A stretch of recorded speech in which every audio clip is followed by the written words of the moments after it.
and welcome back to my channel. I'm going to be covering our next topic for today under the biological chapter of Cambridge A-Levels 9990 Psychology. Right? We're going to be looking at a study by Schachter and Singer from 1962. The topic is on the two-factor theory of emotion. Right? All right. This is a bit of a long study, but bear with me. I'll try to make it as interesting as possible. In fact, I was actually preparing the slides for this study during the midst of the COVID-19 pandemic.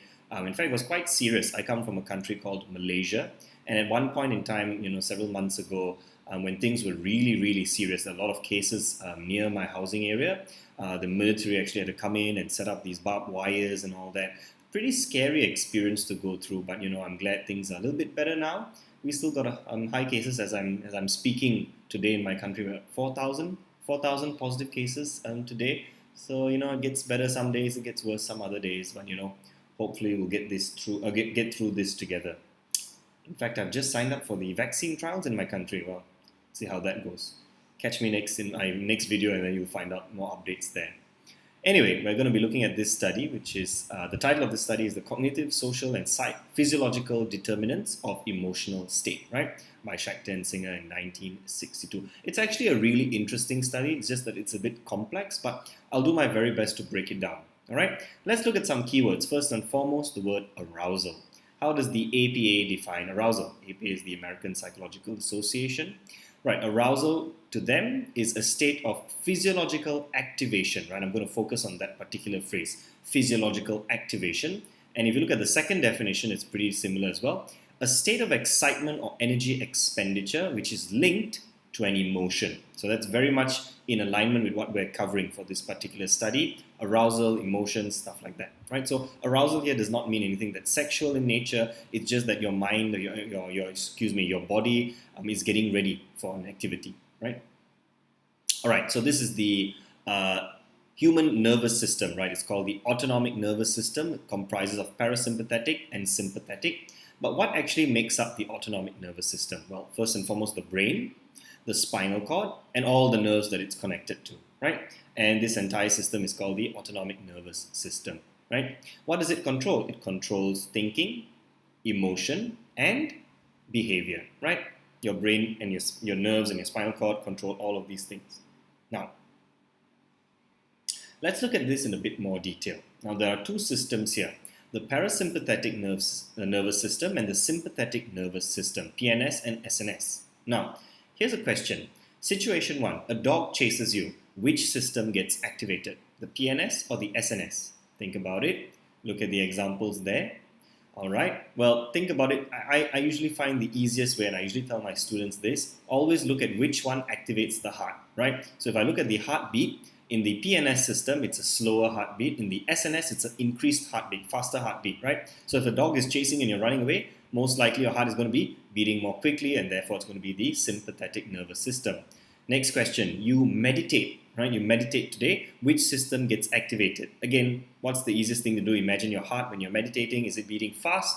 Is it beating slow? And most likely beating slow, and therefore looking at the graph here, the meditation will probably be activating the parasympathetic nervous system, right?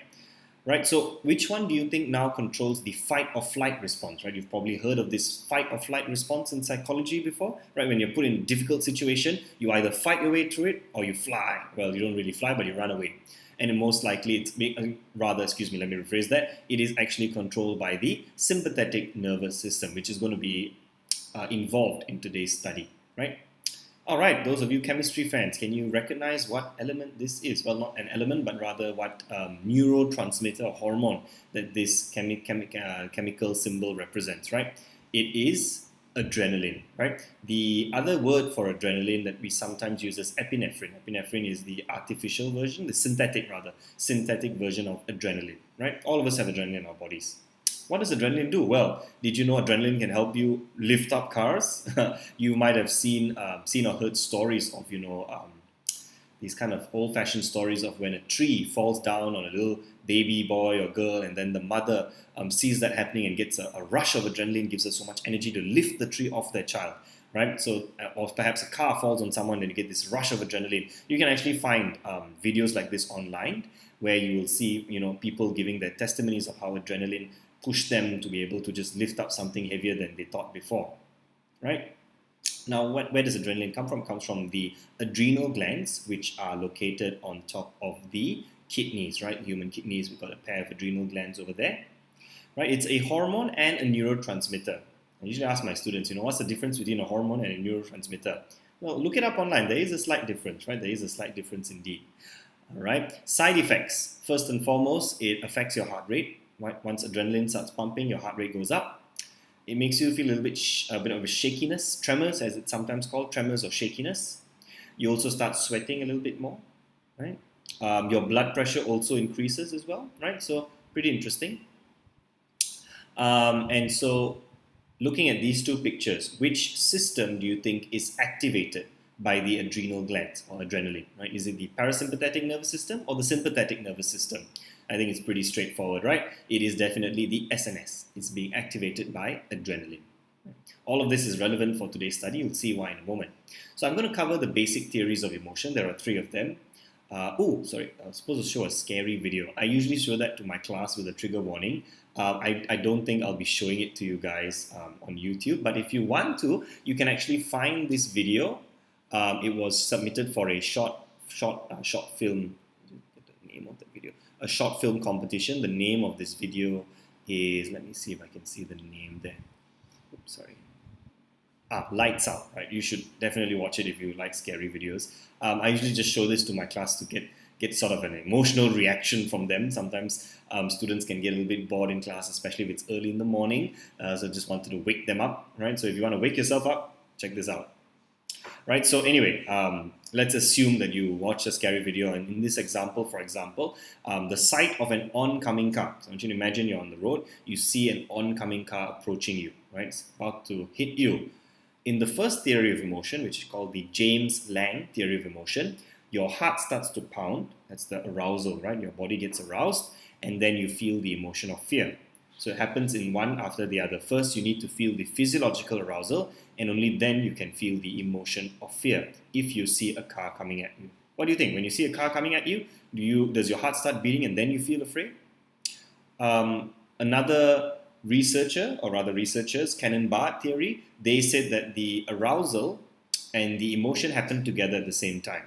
So when you feel afraid or when you see a car rushing at you, do you feel like it happens exactly at the same time? Or does one happen first and then the other? Right? Your arousal and then emotion, or arousal and emotion together simultaneously. And then finally, the third theory, which is what we're going to be looking at, Schachter and Singer, they propose the 2-factor theory, whereby you feel the arousal, which is your heart starts pounding, right? As well as a cognitive label, right? So they've added this element of cognition where you look at the car coming towards you and then you see that, oh, my heart is pounding, I'm afraid, and then finally you feel the emotion of fear, right? But there's a cognitive element that's there, which is not in the first 2 theories, right? Well, let's compare this a little bit further, right? So you understand it better.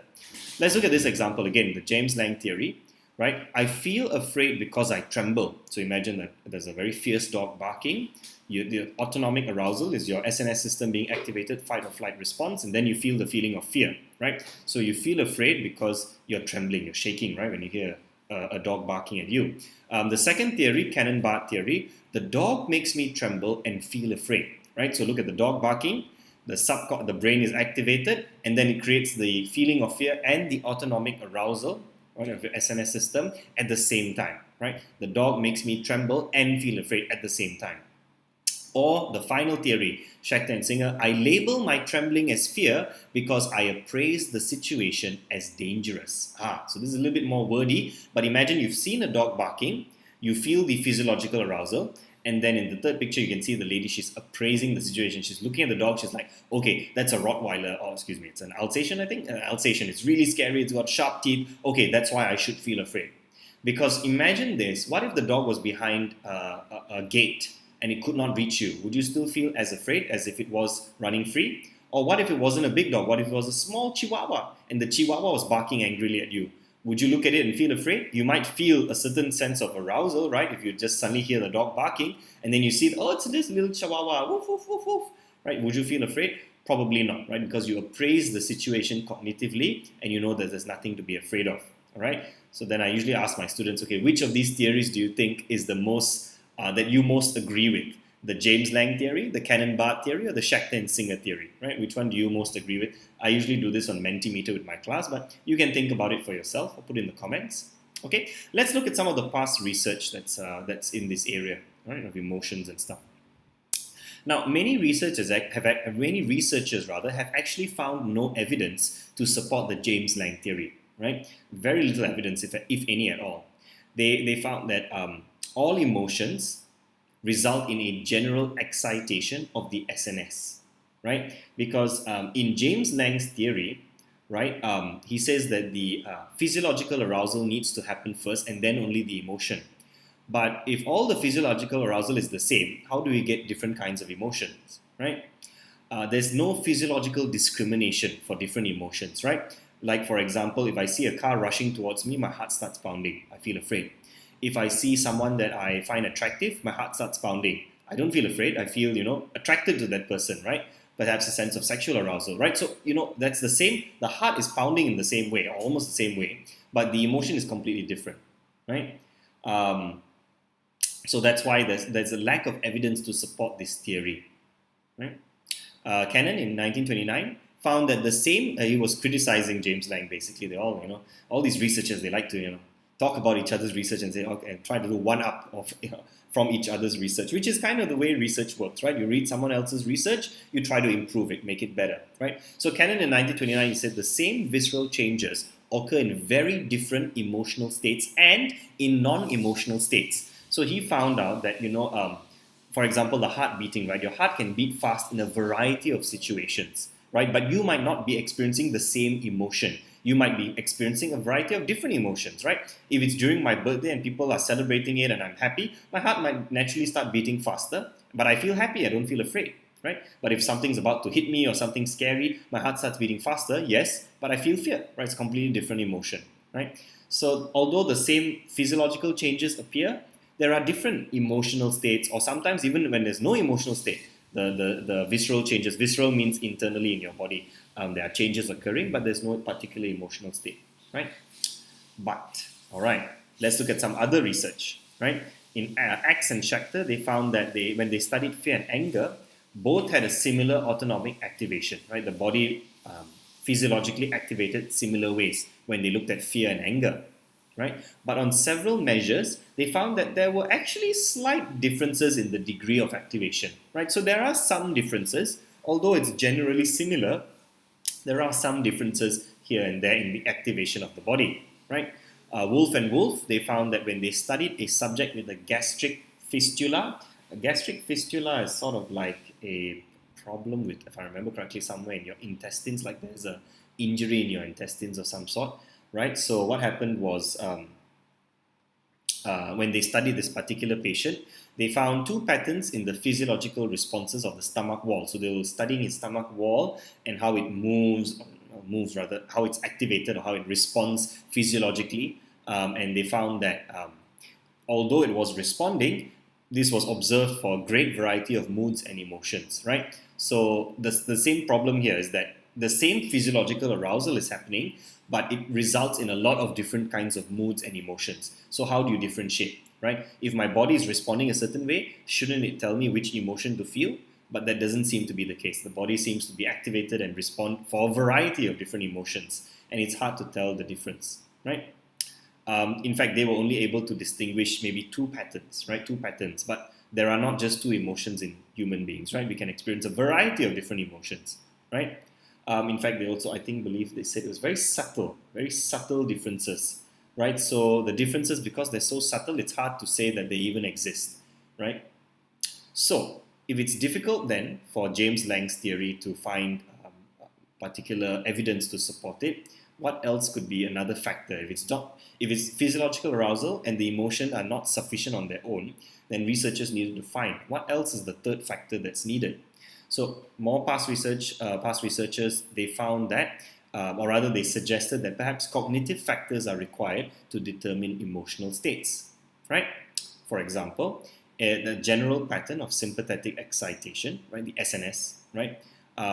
Notice some differences in the patterns between different people, but cognition now comes in to help identify, interpret, and label the situation, right? So again, remember your body, let's say your heartbeat is racing, physiological arousal. Maybe some minor differences here and there, but then your cognition comes in, your brain comes in to identify, interpret, and label the situation, and then you realize, okay, that's why my heart is beating faster, right? So for example, remember the picture of the dog, whether it's a big dog or a small dog, your brain needs to look at it, your mind needs to look at it and figure out, okay, this is a danger and this is not a danger. But my heart is beating fast. So what should I feel afraid, or should I feel just surprised? Oh, it's just a little baby dog. Okay, yeah, I'll play with the baby dog, right? Or is it going to be quite scary? It's like, oh, I should run away, right? So think of it this way, if it sounds confusing. Cognition is like a steering wheel, right? Cognition is, in a sense, exerts a steering function, like how you steer a car, you give it a sense of direction.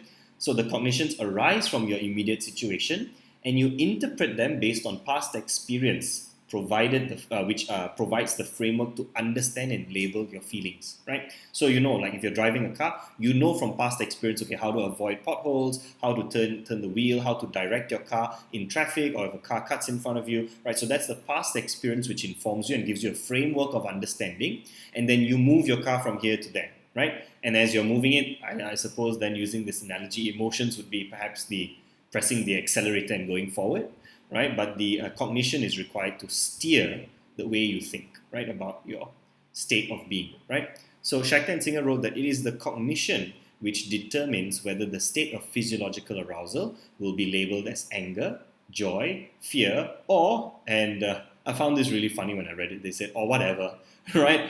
Usually I tell my students when you're writing a literature review, please don't write the word whatever. Please write a specific word or just end it with a full stop there. At most, maybe use etc., but even that's not really highly encouraged for academic writing. But when I saw this, I just burst out laughing and I thought, whatever, I guess if Schachter and Singer can write it, but we should improve on that, right? We should improve. Right, so they're looking at these two factors, physiological arousal and cognition, right? Not just one or the other, but both working together. Let's look at an example here, for example. Right? Let's look at an example, for example. Rather, look at this picture as an example, right? It's a dark picture. It's all red and dark and all that. So there's not much light. Imagine if you were walking down this alleyway, right? You can see there's not much light there. I'm just circling it there to show that it's really dark in some places, right? And you're walking down this alley alone, and then you see a figure at the end of the hall. And what is he holding? He's holding a gun, right? And he's looking at you, right? So what would you perceive? How would you perceive this, right? So your cognition is probably thinking, oh, it's a dark alley, it's dangerous, based on your past experience, based on things you've heard. You see the gun, you're like, oh my gosh, this is really dangerous, something might happen, is he going to shoot me? Because you already have some kind of knowledge about dark alleyways and guns, right? So the state of arousal that you feel is probably going to be labeled as fear, right? Because you're already cognitively interpreting the situation. Now, what if you saw another guy along an alleyway as well and you're alone, but it's just an old man holding an umbrella? Well, what emotion would you feel? Probably just nothing, right? You probably feel indifferent actually. Wouldn't feel happy, sad, angry, or surprised, but it's the same situation, right? It's an alleyway. There's a guy in the alleyway. He's holding a walking stick instead of a gun. It's brightly lit, but your cognition, your framework of thinking interprets this differently, right? So, now, is physiological arousal alone enough to induce emotion, right? So James Lang, Cannon-Barth, they felt that the physiological arousal component, or rather in James Lang, was enough on its own to induce an emotion, right? You see a car coming, your heart starts beating, you interpret it as fear, right? But Schachter and Singer are challenging that. They're saying that, I don't think, just the arousal alone is enough to induce emotion. I think the cognitive is necessary. But how do we prove that? Well, look at some other examples of past research, how they tried to prove it. Maranon in 1924 injected 210 patients with adrenaline and then asked them to introspect, right? Look at themselves and introspect about what they were feeling, right? Now, 71% of them said yes to experiencing physical symptoms. But when they were asked, did you experience any emotions? They said no. But they felt physical symptoms, right? Because they got injected with adrenaline, and adrenaline activates the SNS. Heart starts beating, your blood pressure increases, you start sweating, you feel tremors. So yes, majority of them felt symptoms physically, but not really anything about emotions, right? 29% of them described feelings. Yeah, there are some feelings that they describe, but mostly in a cold fashion. Or they would say like as if, like I feel as if I'm afraid, or I feel as if I'm feeling happy, right? They didn't really use the word I'm happy or I'm afraid or I'm angry or I'm sad or surprised or whatever. They said it as if they feel something, right? So not quite connected to that emotion. So yes, there were some who described emotions and feelings, but it was a very cold and sort of a muted manner, right? And then a few of them actually reported a genuine emotional experience, just a few of them, and we'll come to the reason why they felt that, right? Um, okay, and so excuse me, let me just check my notes here.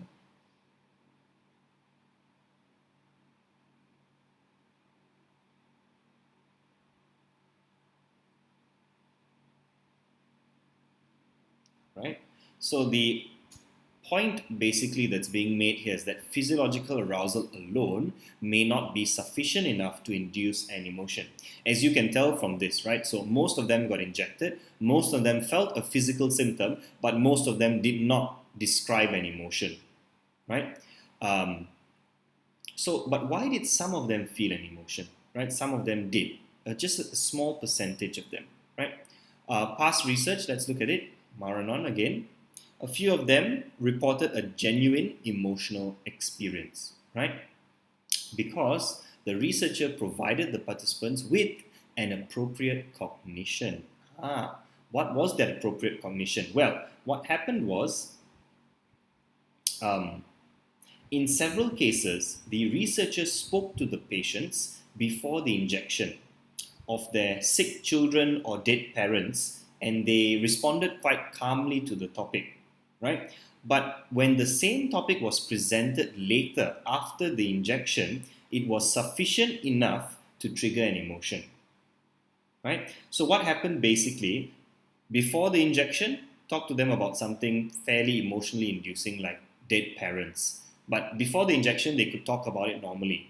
After the injection, they were suddenly more receptive and they felt more emotional when talking about their dead parents, right? So they call this, the adrenaline created a situation called affective imminence, right? Affective imminence, right? So the affect meaning their feelings and emotions, imminence meaning it's about like something's going to happen, right? So the adrenaline kind of the physiological arousal was there, but without the cognitive element, all right, without someone prompting them by asking them about their dead parents, they would not have felt the emotion otherwise. But they did because they were talking about something that was emotionally inducing, right? That's why only a few of them experienced it, because the researchers only spoke to a few of them regarding that situation of your dead parents, for example, right? What did the researcher talk about? It was certain things like having sick children or dead parents, right? Now, what if a person is aroused physiologically, but no cognitive explanation is available? So I don't talk to you, I don't give you any explanation, right? Then what happens, right? So that's what we want to find out. I usually do a survey to ask my students what their opinion is. So now basically the participant experiences arousal physiologically, but they're unaware of why they feel this way. If you somehow were able to remove all cognitive explanations, but you inject them, but you remove all cognitive explanations, right? Aroused, but they don't know why, right? Schachter in another research says that the participant is not aware of the source of physiological arousal, right? So for example, this can be achieved using a covert injection, or perhaps you feed them with a drug unknowingly. You dissolve it in coffee or tea, and then you serve it to the person, and then they don't know that they're actually drinking a drug of epinephrine, perhaps, for example, right? So you have to create the physiological arousal without the participant knowing. That's what they're trying to achieve in this experiment. They want to make them aroused using an injection, but they don't want them to know that they're being injected or with a drug. So this is one option, covert injection or being fed with a drug unknowingly.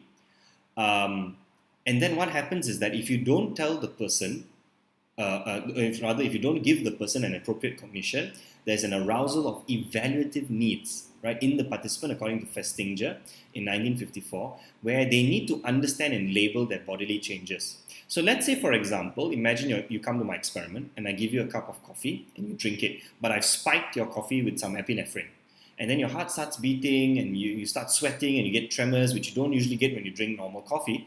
And then so you probably start thinking, I wonder what's happening in my surroundings that is causing me to behave this way, right? So that's the evaluative need. When your body changes suddenly, you feel this need to figure out why. So he calls that the evaluative needs, right? So then the participant labels his or her feelings based on his knowledge of the immediate situation.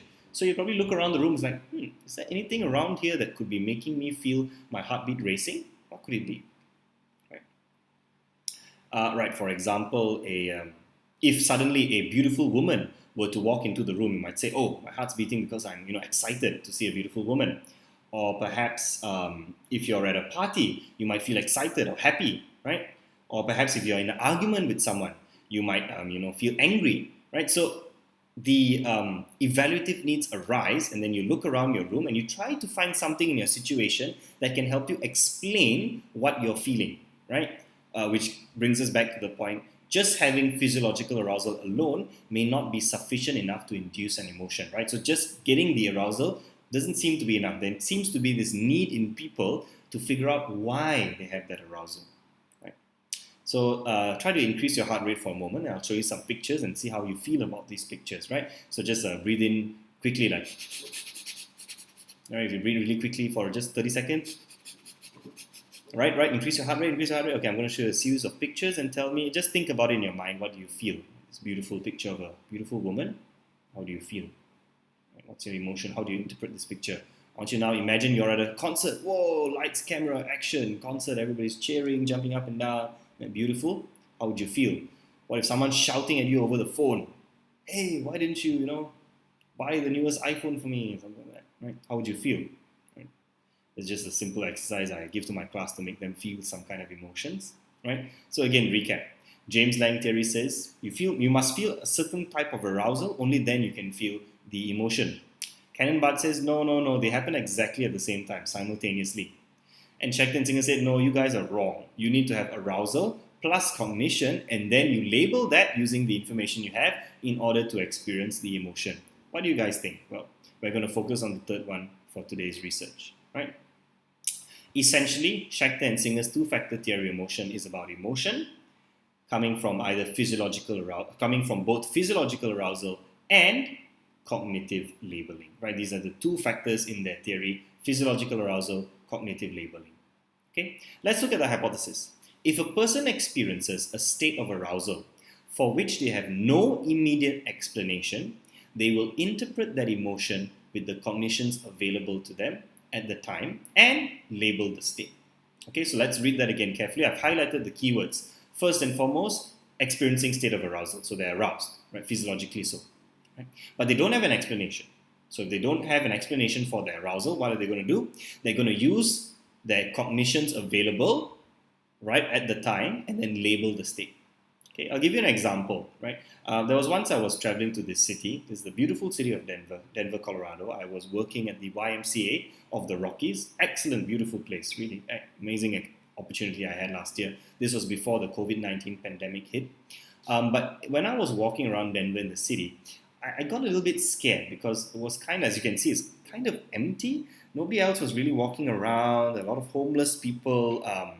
The smell of weed was everywhere. But what really concerned me was that I felt I felt insecure because it was a new country. I wasn't familiar with the layout. Things were kind of dodgy-ish. Even though it was bright and sunny day, I still felt kind of scared in a sense, right? And everything's foreign to me. I am not from a Western country. I'm from an Asian country, so all the sounds and everything, right? And if I heard a loud sound, like something had fallen down, I get scared. I'm like, oh my gosh, is someone coming at me? Is something going to happen to me? Right? I'd be interpreting it in the worst possible way because I was in a situation that seemed scary.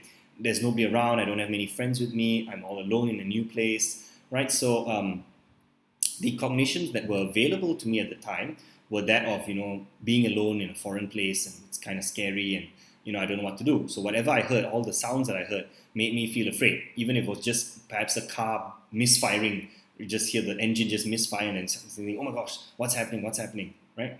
So what happened to me was I had physiological arousal, right? In that situation, my body was, almost like in a fight or flight kind of a mode.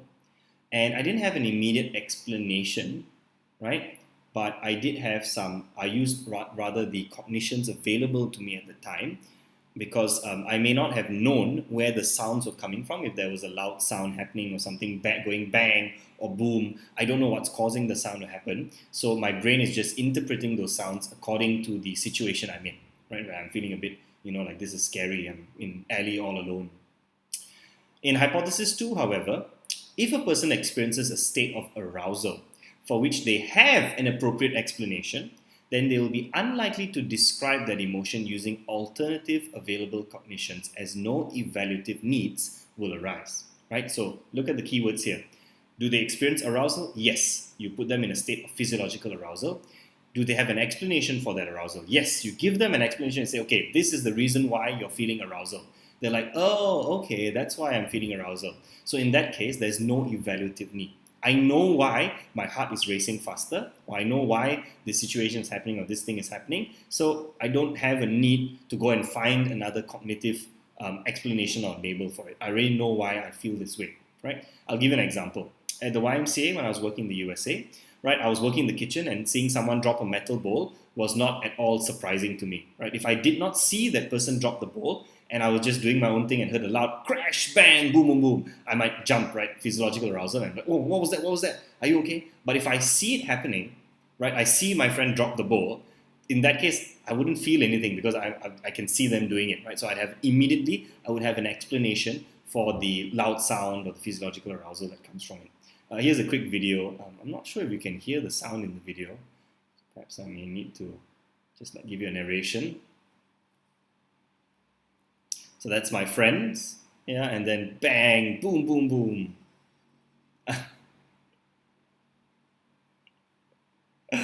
So that was really funny.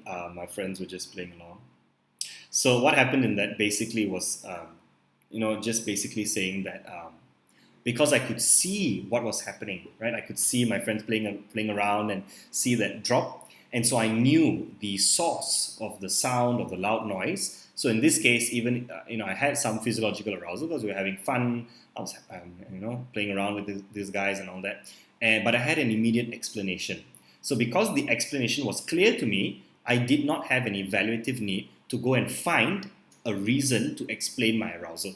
I didn't have to look around the room and think what's going on, what's happening. No, I already know what's happening, right? But if someone was in another room and they heard the loud crash, they might feel scared. It's like, oh, what happened? What happened? Are you all right? Right? But I'm watching it, so I know what happens, right? So that's the case. Lastly is hypothesis 3. Now we want to see whether given the same cognitive circumstances, the individual will react emotionally or describe his or her feelings as emotions only to the extent that he experiences a state of physiological arousal. Okay, this one's a bit tricky to explain. I'll try as best as I can with an example. Okay, this is not the perfect example, but I think it's the best I could come up with under the circumstances. Okay, now I own dogs at home, and my dog often barks before I take it out for a walk, and sometimes it barks at night. Now, when I take my dog out for a walk, it's very excited. Any of you who own a dog, your dogs love going out for walks, right? So they're very excited, and they usually bark in excitement. Now, when a dog, I see it barking in excitement, and I know I'm taking it out for a walk, I don't really experience a state of physiological arousal, even though I know that when a dog is barking, sometimes you need to take it seriously because it could be an intruder, right? So, but I don't feel any arousal because this situation in any way, I don't feel any particularly strong emotion because I don't feel any arousal when I'm taking my dog out for a walk and the dog is barking, right? So, because I don't feel a state of physiological arousal, and the cognitions are fairly similar to me, I don't feel any particular emotion. I just take my dog out for a walk. But when my dog starts barking at night, I do immediately feel a sense of physiological arousal because I know that at night things are a bit more dangerous. My fight or flight system is easily triggered when I hear sounds. Then my dog starts barking, feel the arousal, right? And then I interpret the situation as being scary, perhaps if the dog is barking loudly at some invisible stranger or intruder outside the house, right? So again, not the most perfect of not the most perfect of examples, I feel, but essentially all you need to remember is this: physiological arousal is important in order for the emotion to be experienced. In the first two hypotheses, the first and second hypotheses are dealing with the fact that either the cognitive explanation is given, or rather the appropriate explanation is given, or it's not given. But then the third hypothesis is the opposite. Rather, the explanation is given, but the physiological arousal is either given or not given, right? For example, think of another example. Let's say Let's say an individual, excuse me, let me go back. Oh, sorry. Let's say an individual might be completely aware that he or she is in great danger, but for some reason, perhaps due to drugs or surgical procedure, they remain in a state of physiological quiescence, or they don't have any arousal physiologically, right? Do they still experience the emotion of fear? So let's say perhaps you had a brain injury and the doctor had to take out a part of your brain that results in physiological arousal and then puts you perhaps in a dangerous situation. Would you still feel afraid if you don't have arousal? That's essentially what the hypothesis 3 is asking, right? So if you give them an explanation, but you take away the physiological arousal, what would you feel? The hypothesis assumes that you won't feel any emotions or very little, right? The extent that you feel emotions has to depend on the extent of your physiological arousal. All right, now let's look at the study in more detail. The sample, 185 people, all of them were males, right? They were cleared with the Student Health Services Department of their university. They were all taking an introduction to psychology class, and they all came from the University of Minnesota, right? However, they also received course credit for their participation in the experiment. However, one participant, if I remember correctly, refused to get the injection. So that person unfortunately could not participate because they did not want to get the injection of the substance, right? The course credit, if I remember correctly, was 2 points on their final exam, I think. Yeah. So when the procedure came around, what happened was the participants were invited to experiment, right? They were given an aim, but it was a deceptive aim, right? There's deception that was used. We'll come to that in a moment. Their pulse was measured. After that, they were given an injection. The injection was called Suproxin or placebo, but actually the Suproxin was in fact epinephrine, right? Suproxin was the deceptive term, or perhaps they also received a placebo, right? They were divided into 4 groups, and after those 4 groups were divided, they were further put in either one of these emotion conditions, right? Either euphoria or anger, right? And then data was collected via observations from a one-way mirror. Pulse was measured again at the end of the experiment, and finally another round of data collection using a self-report method. Lastly, there was a debriefing and a deception check to see whether or not the participants suspected anything, right? But can you identify which are the IV and the DV? It's not clearly written here, but the IV is actually the appropriateness of the explanation given to participants. 3 levels meaning informed, misinformed, ignorant. Don't worry, I'll cover that in the later slides. The second IV is actually the emotional conditions, either euphoria or anger. And finally, the DV is the behavioral observations and the self-reports, right? The data that we collect from the observations we've taken of these people, right? Let's look at the aim. Remember, I said it's a deceptive aim. So the researchers are looking at emotions and the factors behind emotions. But what they told the participants was that, hey guys, we're investigating the effect of vitamin supplements on vision. So they told them that they were going to receive an injection of a vitamin supplement known as Suproxin, when actually it's just epinephrine, right? And they want to see whether or not the Suproxin, the supposed vitamin supplement, has any effect on participants' vision, right? So the question here is, why would they want to deceive participants? Why do you want to deceive participants? Well, remember, we talked about how we don't want people to know in some situations what the cause of their physiological arousal is, right? If we want to test for one of the hypotheses, we don't want them to know the cause of their physiological arousal. Because I know if I give them an injection of epinephrine, they're going to be physiologically aroused, right? But if I don't give them an explanation, then I can see whether or not they're going to experience an emotion or not, or whether they're going to use the cognitions available to them in the room at the time. Okay, so that's why the deception is necessary. Pulse was measured by a physician, right? But why measure the pulse? What's important about the pulse, right? In fact, the pulse was measured before they received the injection.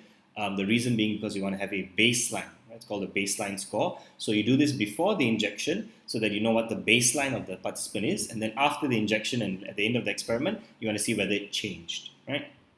Also, why do they use a physician? Why do you think they use a physician? Well, primarily because you want to make sure that it's measured in a consistent, standardized, and accurate way, right? Now the injection, right? So after they measure the pulse, they get an injection. It's a subcutaneous injection under the skin. Physician gives the injection, again, injected with Saproxen, right? I put in italics because it's the so-called Saproxen, but actually it's epinephrine. As we all know, epinephrine is the synthetic version of adrenaline. It affects the sympathetic nervous system. Why a physician again? Why didn't the researcher do it? Well, they don't mention it explicitly in the research, but I believe the reason why is simply because you want to make sure the injection is done by a licensed medical professional. Why deceive participants? So I think we've answered that question already, right? We want to make sure that they think that they're receiving a supplement called Saproxen, because in some cases we don't want them to know what the cause is of their physiological arousal. Now, with regards to the Saproxen injection, there are two possible categories. Either they get epinephrine or they get a placebo. A placebo is basically nothing, right? It's just an empty injection. For the epinephrine, let's look at some of the effects. Epinephrine stimulates the sympathetic nervous system, and because of that, subjects should feel things like palpitations or their heart pounding, tremors, the body starts shaking, flushing in the face, right? The blood tends to rush to the face, accelerated breathing, and usually it starts around 3 to 5 minutes in time, right?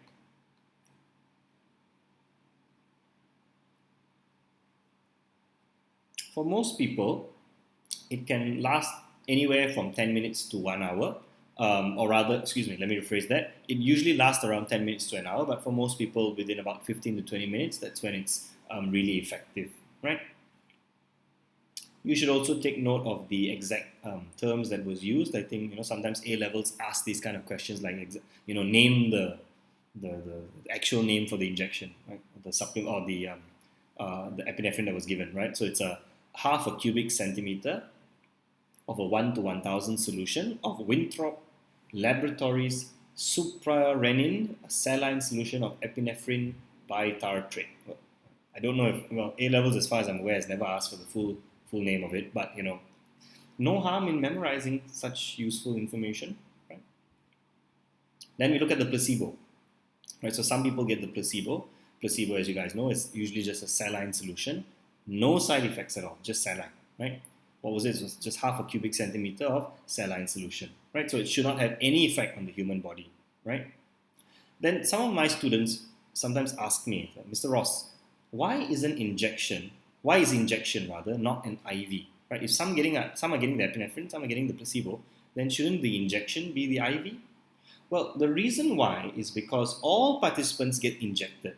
Therefore, you're not manipulating the injection so much so, right? If everybody gets an injection, it's considered standardization, right? It's no longer a manipulation, because if it's a manipulation, some people must get the injection and some people should not get the injection. But in this case, all the participants got the injection. Therefore, it's more of a form of standardization rather than a IV, right? Also, remember, the aim of the study is not about studying whether injections induce emotion.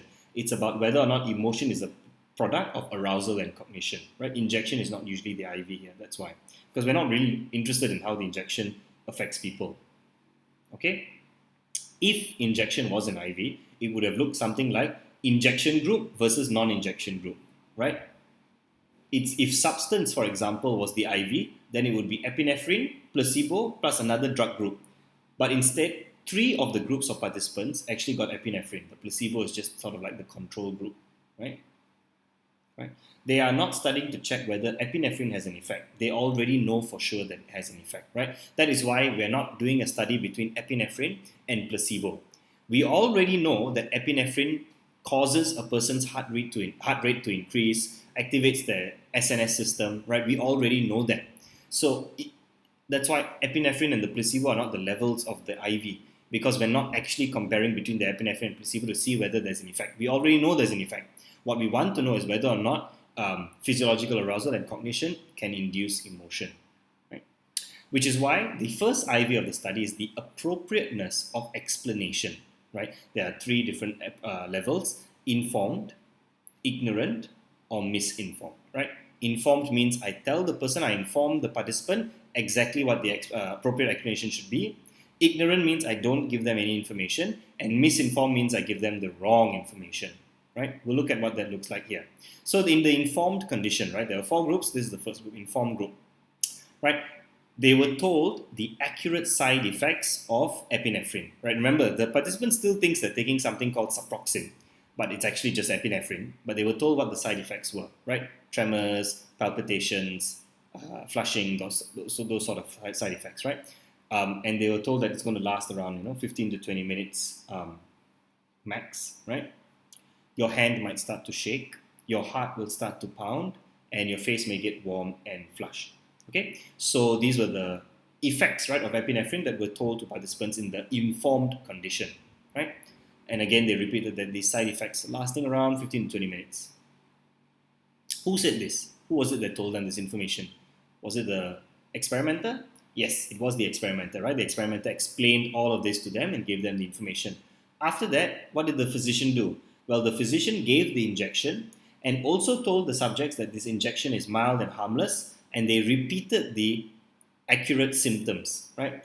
That the subject should experience things like hand shaking, heart pounding, and the face feeling flushed, right? As a consequence of the injection. So in the informed group, all you need to remember is that they were informed with the accurate symptoms of epinephrine. Now let's compare that with the ignorant group. Ignorant, as you know, the meaning of the word ignorant means you don't know, right? So they were not given any information about the side effects. They were simply left in the room. The experimenter simply introduced them and put them in the room and then left without any explanation, right? In the misinformed group, they were given a list of side effects, and also for 15 to 20 minutes, but they were told things like your feet will start to feel numb, you'll get an itching sensation, and you might experience a slight headache. That sounds different. And then they repeated that these side effects will last about 15 to 20 minutes. Who said this? The experimenter said it, the physician repeated it, but what's the issue here? These symptoms are not true, right? That's why it's called the misinformed group, because they give the inaccurate information. In the informed group, I tell them exactly appropriately why they might feel the tremors, and their face might feel flushed, or they might shake, or heart rate might increase because of the injection, which has those side effects, right? But in the misinformed group, I give them wrong side effects. I don't want to give them the right one. Okay, we'll see why. What explanation was given the placebo group given, right? The placebo group was treated similarly to the ignorant group. They were also not given any information about the study. So they're like the control group, right? You don't want to give them the injection of epinephrine, and you don't want to give them any information. But why have a misinformed group? Can't you just compare between informed versus ignorant, right? In the informed group, I tell them the explanation. In the ignorant group, I don't tell them the explanation. Why don't I just compare between those two groups? Why do I need the misinformed group? Well, the misinformed group actually acts like a control group, right? Because it tries to control for possible introspection by participants in the epinephrine informed group, all right? It's a little bit challenging to explain this, but essentially think about it this way, right? In the epinephrine informed condition, right, I tell them what the effects of the injection might be, but they might self-introspect, right, and examine themselves, okay? So if they introspect and they're thinking about it like, okay, why am I feeling this way and all that because of this and this, the IV would then be confounded, because what we want them to know, or rather we want to compare between whether or not the explanation which is appropriate in the informed group is comparing, let me rephrase everything again. I seem to be losing track of my thoughts.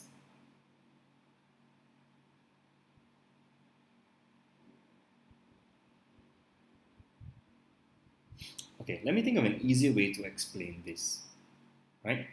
If I give you a piece of information regarding the injection, the challenge here to the researchers is that they have to be prepared for the fact that the participants may self-introspect, because I give them a reason for, what's going on with them. If I give them in one condition that ability to self-introspect, I should also have another condition to compare against it, and that's the misinformed group. where the misinformed is also given information in the opposite way, right? In the wrong information in that sense, right? So they might also self-introspect, but using the wrong information. So in that sense, I get a sort of like a comparison between the group that gets the right information and the group that gets the wrong information, and also the group that gets no information at all, right? So having that comparison forms sort of like a better sort of measure of as a control group, right? The misinformed kind of plays that role of being like a control group in case there's self-introspection that's happening, right? If you didn't understand what I said, it's okay. It's not that important. It's just trying to understand why the misinformed group exists, right? You can actually read the study. They do describe it, although I also personally found it slightly confusing, right? So let's look at the groups, right?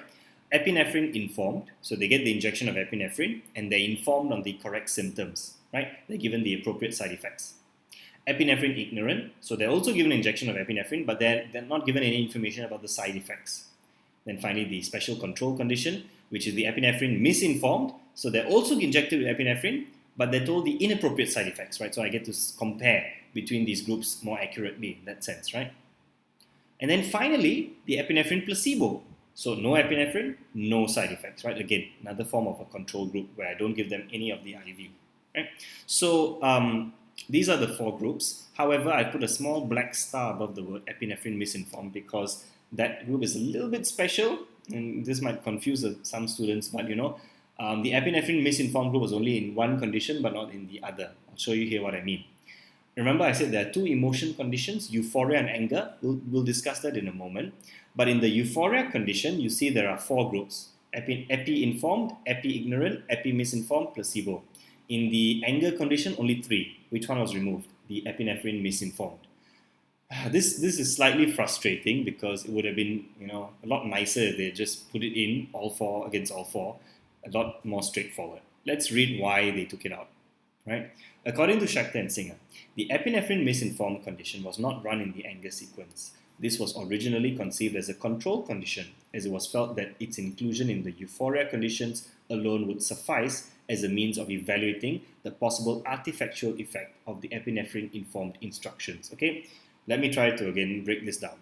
Look at the last sentence first. Possible artifactual effect of the epinephrine-informed instructions, right? Artifactual there does not refer to the word artifact like, you find a relic somewhere or like an ancient sword in the ground. That's an artifact, right? The artifactual effect here is referring to the fact that it's something about your procedure other than the manipulation that you're doing, which is having an effect in your experiment, right? And the problem here is that because I'm giving information to the informed participants, that might cause them to have a confounding effect, right, of self-introspection. They might be examining themselves a little bit too much in detail, like, is my hand shaking? Oh, wow, it's shaking. Oh, this must be because of, we don't want them to feel that way. We want them to naturally just go through the experiment, right? So because of that, they needed the misinformed group to control as a control condition, right, to have the opposite and see whether or not there's a difference. But the researchers felt that just having it in the euphoria group was sufficient, and then they removed it in the anger group. So in my personal opinion, I think they should have just included it in both. That's just my opinion. Now, what were the emotion condition? The first IV was the appropriateness of explanation. Second one here is the IV for emotion conditions, right? Euphoria and anger. So we put the participants through these two possible conditions. After the injections, either I put them in a room that's going to somehow induce euphoria, or I put them in a room that's somehow going to induce anger. Let's look at the rooms. So first and foremost, immediately after the injection, the physician left the room and the experimenter returned with a Stooge. If you remember from another study in A-levels, the Pilavin study, right? They used the Stooge. In Milgram study, they also use the Stooge. Stooge is basically a trained actor, right, who has a script and is going to follow a certain script to help in the manipulation of this IV, right? Now, they were told that both these people, the experimenter, after they had brought the Stooge in, told them that, hey, this other person also received an injection of Suproxin. So both of them, the participant and the Stooge, assumed that they had both received an injection of Suproxin. Of course, the Stooge is in on it. They know exactly what's going on. Well, not exactly, but they know that they did not get an injection. And they were told to wait for 20 minutes to give the Suproxin some time to get into the bloodstream, right? And after that, we will begin the vision test. So remember, they're still under the assumption that there's a vision test that's going to be happening because of the injection, it's the vitamin supplement, how does it affect your vision. So wait in this room for 20 minutes. Hey, there's this other guy over here, his name is Stooge, right? He's also received the injection. You guys just wait here for 20 minutes and then we'll do the test, okay?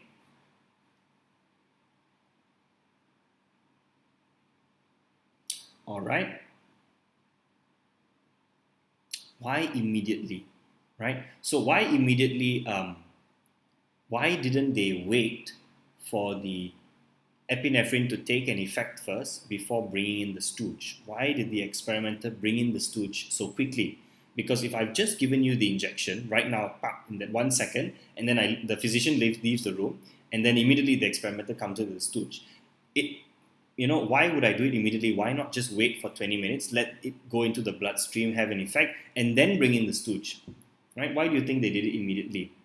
Well, the reason why is actually because if the subject started to feel any symptoms and there was nothing in the room to manipulate the emotion, they might then be forced to interpret their feelings in terms of anything else other than what the Stooge was coming in to manipulate. Remember, we want to manipulate them to feel a sense of euphoria.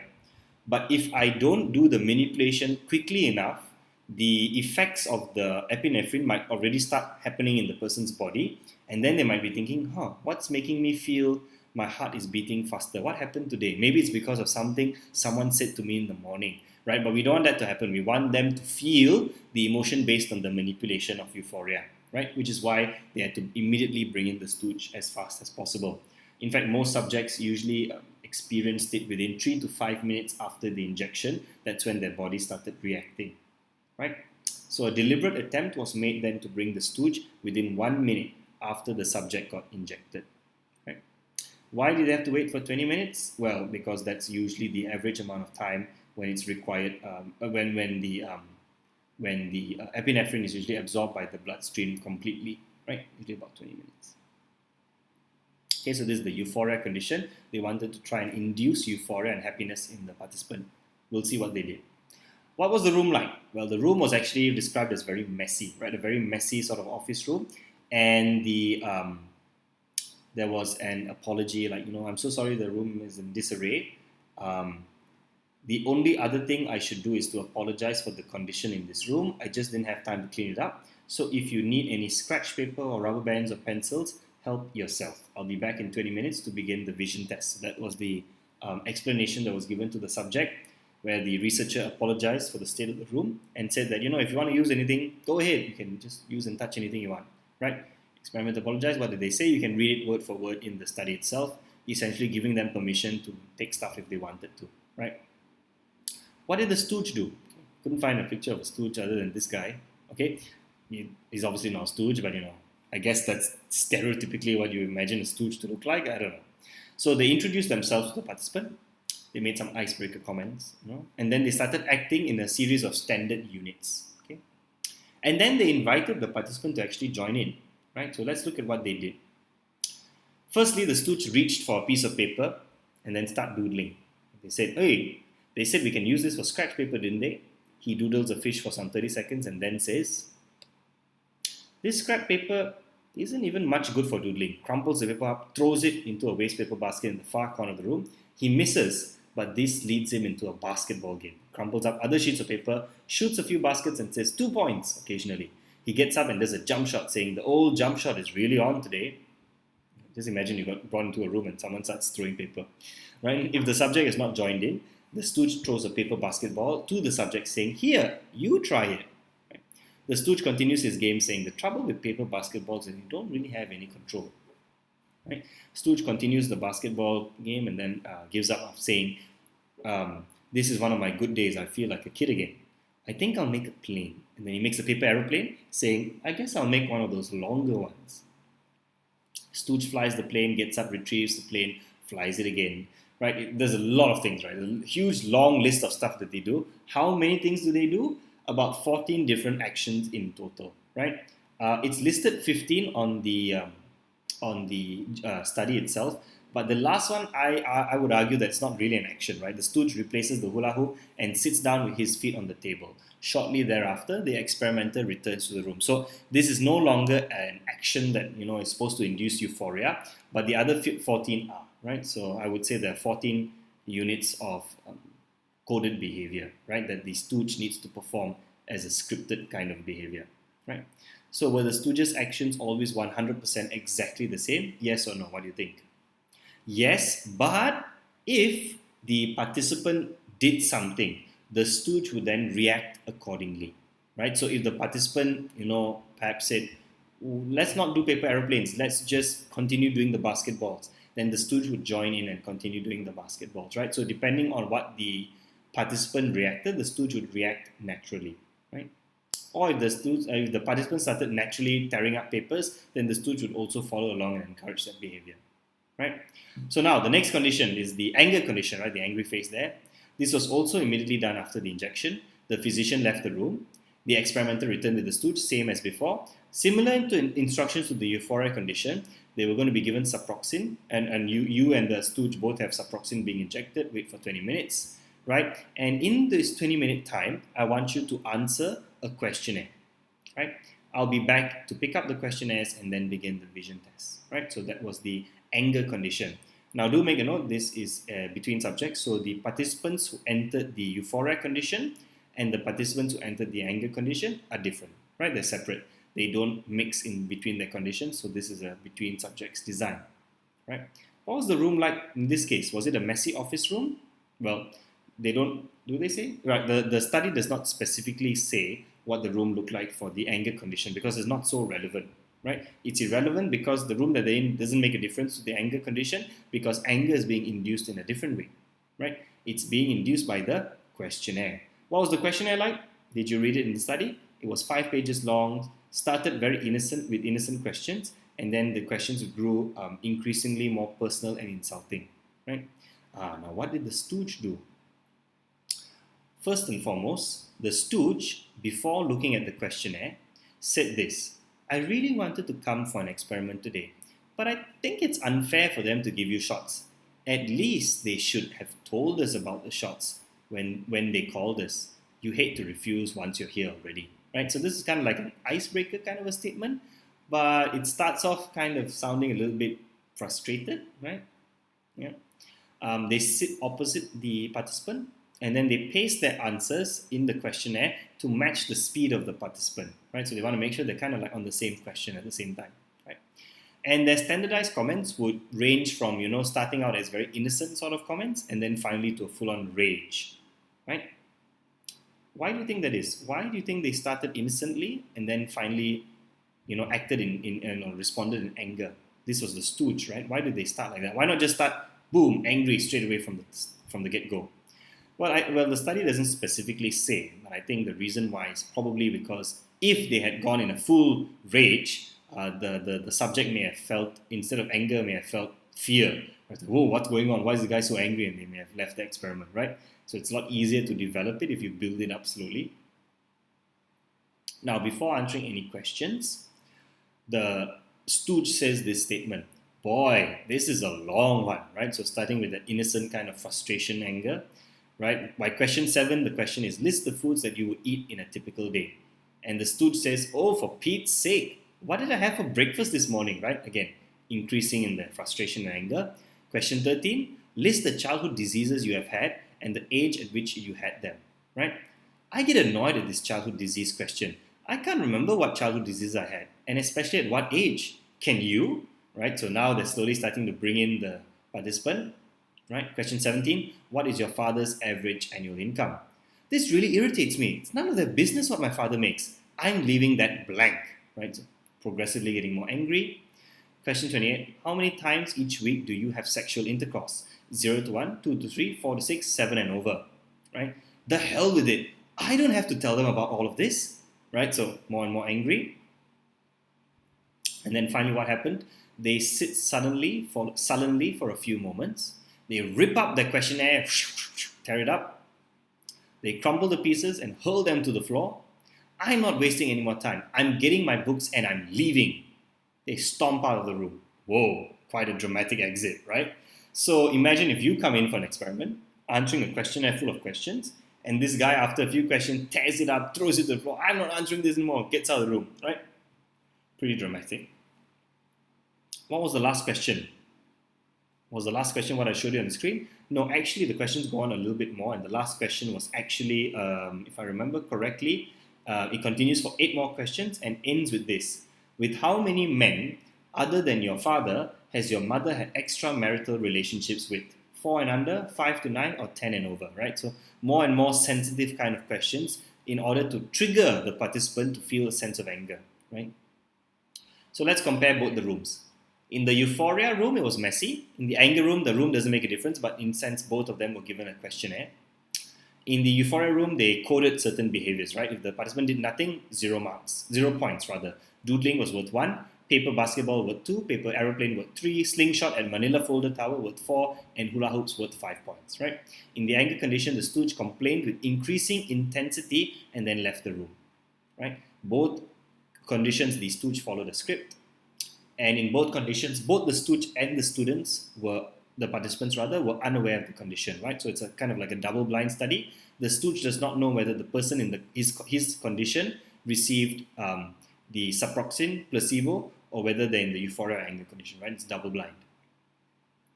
Now, why use a script?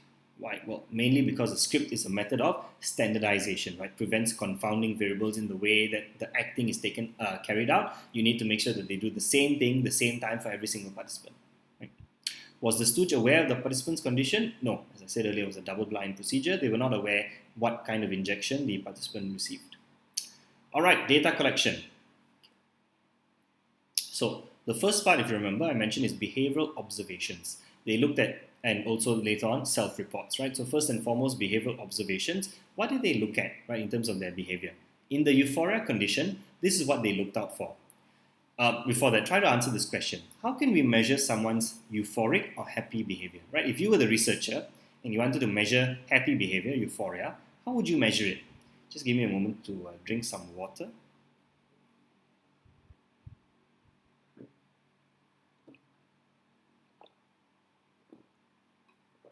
All right, so it's a tricky question to ask, right? How do you measure euphoria or happy behavior?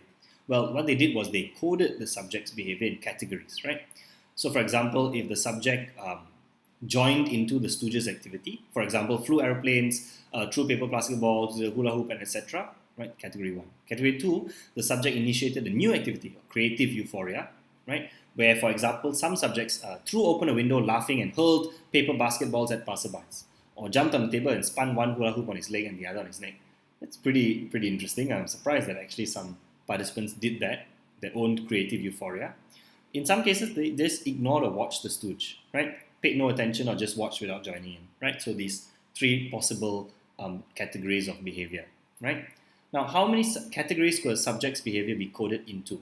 Well, it could be 1 or more, right? In some case, sometimes they may just ignore the behavior. Sometimes they may join in, but they don't join in for everything. Maybe they just do the paper basketball, but they don't want to join the hula hoop. Right? Inter-observer reliability, well, there were 2 observers and they were independent of each other.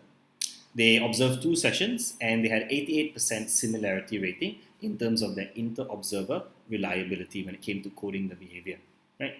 Now, this is how we gave them a score. Right? That was just the categories of the way that they respond to the Stooge. Now we're going to give them a score to measure their activity index. Right? So first and foremost, if they do nothing, 0 marks. Doodling is worth 1, paper basketballs 2, aeroplanes 3, shooting with a slingshot 4 at the Manila Cut Tower, and then hula hooping is 5, right?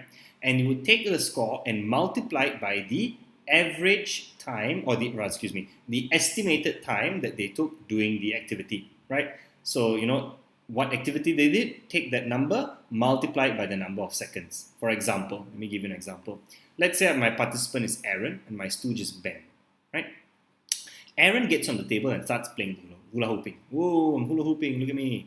Ben joins in and also hula hoops, right? So that's an activity index of 5, right? Hula hooping is 5. He does this for 5 seconds. Whoa, hula hoop, hula hoop, hula hoop, and then he puts it down, right?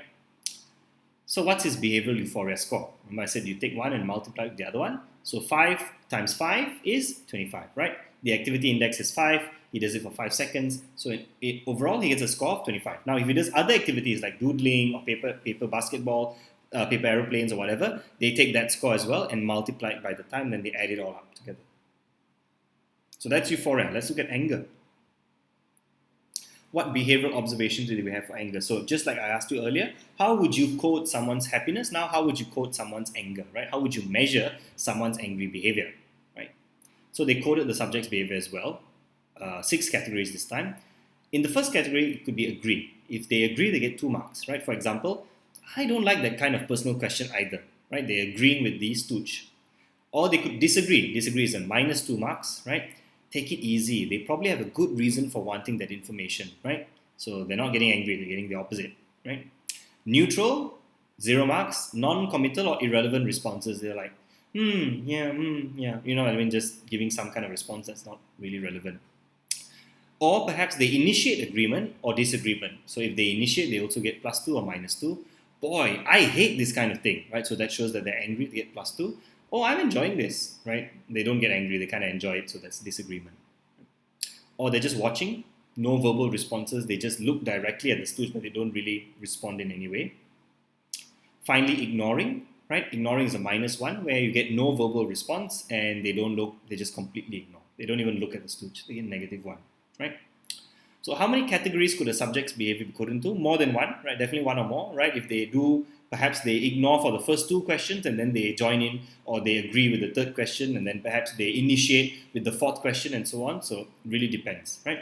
Was there inter-observer reliability? Yes, same. 2 observers, they were independent of each other. This time they observed 3 sessions and they had a rating of about 71%, right? 71% strong. Pretty strong reliability, okay? Additionally, I put a little star there to say additionally, the scores of the 2 observers differed by a value of 1 or less for 88% of the units coded, right? And not in a single case did the 2 observers differ in the direction of their scoring. Okay, for example, if one observer scored it in the negative number, -2 or -1, the other observer always scored it in the same direction, right? So actually, it was pretty accurate overall. Pretty accurate overall. Okay, just okay. Question: why do we need inter-observer reliability? Right. The reason why we need this is to assess the reliability of the behavioral observation method and to see whether or not it's reliable. Right. In order to make sure that the method that I'm using to observe someone's behavior, is it reliable or not? The only way I know is that if I go and test it out with some inter-rater reliability, inter-observer reliability rather, right? So these are not raters, these are observers. They observe behavior, right? Also to make sure the categories are well defined, clear, and if they're easy enough for the observers to understand and code the person's behavior. So, behavioral observations, let's look at it. Euphoria, they can either join, initiate, ignore, or watch. How do I give them the score? I take the weight of the action. The weight means the weightage of hula hoop gets a score of 5, doing nothing gets a score of 0, multiplied by the amount of time that they spend doing it, and overall there was inter-observer reliability of 88%. Anger, if they agree, +2, neutral, disagree, initiates agreement, ignores, all the scores there. They sum up the scores to get the anger index, and also the reliability was also pretty strong. Now, after all this is done, right? So they've done you brought them into the experiment. They did the aim, you got the deceptive aim, they did the pulse, you got the injection, you've gone through the euphoria and anger condition. Everybody was observing you, noting down their behavior. Finally, what happens next is another pulse, right? This pulse was measured a second time after the Stooge had finished doing their manipulation, right? So why measure the pulse a second time? Well, remember, we measured it the first time to get the baseline. We need to measure it a second time in order to see whether or not the heart rate actually increased, right? Who measured the pulse? Actually, I was surprised to find that it's written here, right? A final measure of bodily state was pulse rate, which was taken by the physician or the experimenter at 2 times, immediately before the injection, immediately after the session with the Stooge. Right, initially I thought it was just the physician doing it, but actually they said the physician and the experimenter, which surprised me. I always thought it was just the physician. I made a mistake earlier. It's actually the physician or the experimenter, right? But the injection was only given by the physician as far as I'm aware. So now we go on to self-reports of mood, right? We looked at how they observe the behavior behind a one-way mirror and code it. What about self-reports? How do the participants themselves give rating, right? So after the Stooge session finished, the experimenter returned, they measured the pulse, and then they used a cover story for the self-report. For example, they said, before the vision test, We need more information, right? We must have before we do the test, right? Other things can actually affect your vision, hunger, tiredness, mood, whether you're happy or irritated, right? So they wanted to ask the question primarily about whether they're happy or irritated, but they kind of deceived them by saying that, it's other factors are important as well, right? So answer these questionnaires accurately, and they gave out a questionnaire with relevant and also mock questions, right? So the relevant questions are about their mood, happy or irritated. The mock questions are just to throw them off the scent, right? So emotional state, they want to measure mood, right? What do they ask? Sorry, I don't know why my animation has gone a bit off. Okay, how irritated, angry or annoyed would you say you feel at the present? I don't feel irritated or angry at all. I feel a little irritated or angry. I feel quite irritated or angry. I feel very irritated or angry. I feel extremely irritated or angry, right? So that's the first question, how irritated, angry or annoyed. Second question is how good or how happy would you say you feel at the present? Similar, right? I don't feel good at all, or I feel extremely happy or good, right? So they can score themselves from 1, 0, 1, 2, 3, 4, but they have to answer both, right? So on one score, it's going to be about the anger. On the other score, it's going to be about the happiness. Now that's important, right? They need both scores in order to calculate the final number, right? So if the happiness is 4, you minus it with the irritation of 1, and you get the emotional state of 3. That would be the final DV score, right? Using the operational definition. So look at this scale. High happiness on the right side is equivalent to low irritation, and low happiness is equivalent to high irritation, right? So the emotional state there would be the 4 minus 1 equals to 3. So this person gets a fairly high happiness emotional state rating. Now, they also did a self-report on physical condition. They wanted to ask the participants how they felt about their body. Okay. First question, have you experienced any palpitation, consciousness of your own heartbeat? Not at all, a slight amount, a moderate amount, an intense amount, right? So again, similar kind of scale. You should remember what questions were asked, right? They asked about, first and foremost, palpitations, and secondly, they also asked about tremors, same scale, right? It's a Likert scale, 1, 2, 3, 4-point Likert scale from 0 to 3, right? So they can answer here whatever they want, right, based on the palpitations and the tremors, right? Now, possible effect of instructions. Did you feel any numbness in your feet? Did you feel any itching sensation? Did you experience any feeling of headache? So they would then answer, not at all, slight amount, moderate amount, intense amount. Remember, not all the groups were given information about numb feet, itching, sensations, or headache. Which group was given these 3 pieces of information? It was which condition? It was the epinephrine misinformed, right? Because the misinformed group got information but was not true on the side effects of the injection, right? So these were the ones who were asked. We don't need to ask the question to the other groups because none of them got the false information, right? Only they received the inappropriate one, the epinephrine misinformed group.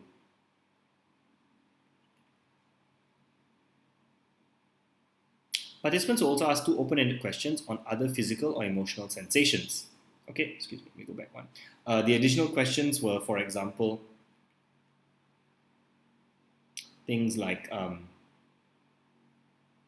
the subjects were asked to answer based on what they had physically experienced or emotionally experienced during the experiment, but it was open-ended, right? So I don't think they gave a question. I don't think they gave the exact statement, but something along the lines of, how did you feel? What changes your body had? Something like that. It's just an open question to measure the physical and emotional sensation, right? Finally, a debriefing. After the questionnaires were done, the researchers explained the deception that was necessary, and then they swore them to secrecy. So they told the participants, please don't tell anybody about what happened, right? Then they gave them another brief questionnaire, asking if they had any experiences with adrenaline, and whether you had any knowledge of the experimental setup. Because remember, they're all psychology students, so some of them may have been suspicious, like, why is he injecting me? What's going on here? Is it an experiment? Right? And were they in any way suspicious of the experimental setup? Excuse me. What I was just explaining as an example was suspicion. The second one, knowledge, is if someone else had revealed the experiment to them. Right? So question, why do debriefing? Well, debriefing is important to maintain ethics, right? You want to make sure people leave in the same good condition that they arrived in, and you don't want to lie to them because lying is wrong, and you need to make sure that they make an informed decision when joining a study. Why do a deception check? Well, deception check is to remove suspicious participants. If a participant's suspicious and they act in a suspicious manner, they won't give you accurate data, right? There's a lot more social desirability problems there. Did anyone know about the experiment beforehand? As far as the experimenters found out, nobody seemed to have known, right? So the friends did not tell other friends, hey, did you know in this experiment I went through this condition, right? They didn't say that. Was anyone suspicious of the experiment? Yes, 11 participants were suspicious, right? And what happened is that their data was removed. Okay, let's look at the research methods. Laboratory experiment, is it between or within? It is a between subjects design, okay? Because every participant only goes through one level of the IV, right? Appropriateness of explanation, informed, ignorant, misinformed, right? The second IV is emotion condition, euphoria, anger. Last but not the least, the DV is emotional state, right? All right, so the researchers themselves gave a slight evaluation, right, of their own experimental design. Right, they were asking the question, what is the weakness of using the injection-only method to administer epinephrine, right? What's the weakness of using this type of methodology? The weakness here, and the main weakness, is that once you've given someone an injection, they know that they just got injection, so it's possible whatever physical or physiological arousal that they feel may then be attributed to the injection rather than to the cognitions available or the emotion condition. Also, we call that self-introspecting, right? If I tell someone you're going to injection, they get injection, then you might self-introspect. Like, oh, the reason why my heart is probably beating faster is probably because of the injection. That's what we don't want them to do. What is the weakness of the placebo group? It's self-arousing. So what does this mean? In the placebo group, so I want you to imagine you're in a room, and you go in that room and someone starts jumping on the table and dancing with a hula hoop, right? Whether you like it or not, a little bit of that is probably going to rub off on you, right? A little bit of it at least, right? So in this case, even though you're in the placebo group and you shouldn't feel any physiological arousal, if you see someone acting like a monkey throwing paper basketballs and all over the place, you'd probably feel a certain emotion, right? And so that's called the self-arousing. Right? We don't want that to happen, but it can't help it sometimes, because the condition where the Stooge is acting is quite extreme. There's a good chance that the placebo group felt aroused just by watching, right? There's a table just to quickly see the conditions, euphoria and anger, and the groups: informed, ignorant, misinformed, placebo, informed, ignorant, placebo. So there were some expectations that the researchers had. Let's look at euphoria, right? Epinephrine misinformed should be the biggest. Okay, the smallest, which let me read this again. Epinephrine misinformed should be larger than or equal to the epinephrine ignorant, which should be larger than the epinephrine informed. And lastly, the epinephrine informed should have similar results to the placebo group. That's what we theoretically expected. Okay, let me try and break it down. Remember, the group that's misinformed got wrong information, right? Wrong information. If they give them wrong information, then they would be looking around the room thinking, why is my heart beating faster? Well, maybe it's because there's this guy who's on the table doing hula hoop. It must be because of that. Okay, it should be more than or equal to epinephrine ignorant, who is not given any information. And finally, more than epinephrine informed. Why is informed the lowest? Technically, on the right side, there is the lowest value. Why? Why is everything bigger than informed? Well, simply because I've already informed the participants what the injection is involving, then they don't need to go and find another explanation. They know why they received the injection, they know what the effects are, so they don't feel any evaluative need, right? And similarly with placebo, you don't give them any information, don't even give them the actual injection, so they should also feel nothing, right? But we'll see later that's not entirely true. Anger is exactly the same. Epinephrine ignorant should be more than epinephrine informed, equal to placebo, right? It's the same thing, only difference that we took out the misinformed, right? On the left side would be higher euphoria. So misinformed, we expect to have the highest euphoria, and on placebo, we expect the lowest euphoria, right? Similar on the left side here, epinephrine ignorant should have the highest level of anger, followed by the lowest on the placebo side. What were the results? Let's look at the effects of injections on bodily state, right? So did the injections cause people to feel physiologically aroused? Let's look at the table 1, right? Which conditions showed an increased physiological arousal, right? So let's look at the physiological arousal. We're looking at pulse, right? Pulse is the easiest way that they measured arousal, heartbeat. Which conditions showed an increase, right? Look at the pulse rate, which conditions. So I'm looking for an increase from the pre to the post, right? Pre-test means before I give them the injection. Post-test means after I give the injection, the questionnaires and all that. After the injection, then I measure the pulse again. So which one showed an increase? You can see from here, it was the epinephrine informed, ignorant, and misinformed, right? So from 85.7 to 88.6, 84 to 85, 82 to 86, right? They increased. only the placebo decreased from 80.4 to 77.1, which is kind of what we expect, right? Because they're in the placebo group, they don't receive any injection of epinephrine, we kind of expect their pulse to go down a little bit, right? But for those who did receive the injection, their pulse should increase, right? Similarly, with the anger group, the informed and ignorant, they were the ones who showed an increase in physiological arousal. Placebo group, no increase, right?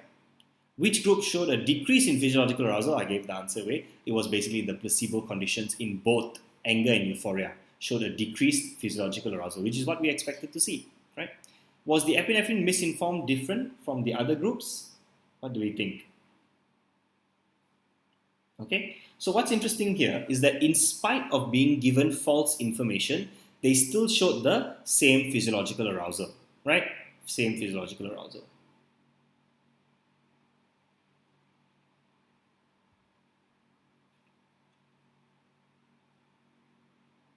Okay, so under the epinephrine misinformed, I told them that you should feel numb, itchy, and headache. But as you can see from the numb, itchy, and headache column, very few of them reported it, right? They're very honest about it. They kind of basically, no, I don't really feel numb, itchy, or headache. I do feel, however, palpitation and tremors and stuff like that. So that's interesting to know, that they, even though they were given false information, they did not feel numb, itchy, or having much of a headache. Now how many participants were removed, right? How many participants were removed? So 5 were removed, 4 from euphoria and 1 from anger, right? 4 were from euphoria condition and 1 from the anger condition.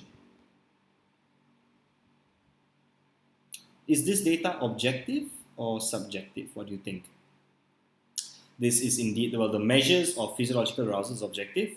Pulse is also objective. But what is subjective is the self-ratings that we're going to look at later. Okay, emotional state now. We're looking at behavioral observations and the self-reports on euphoria. Okay,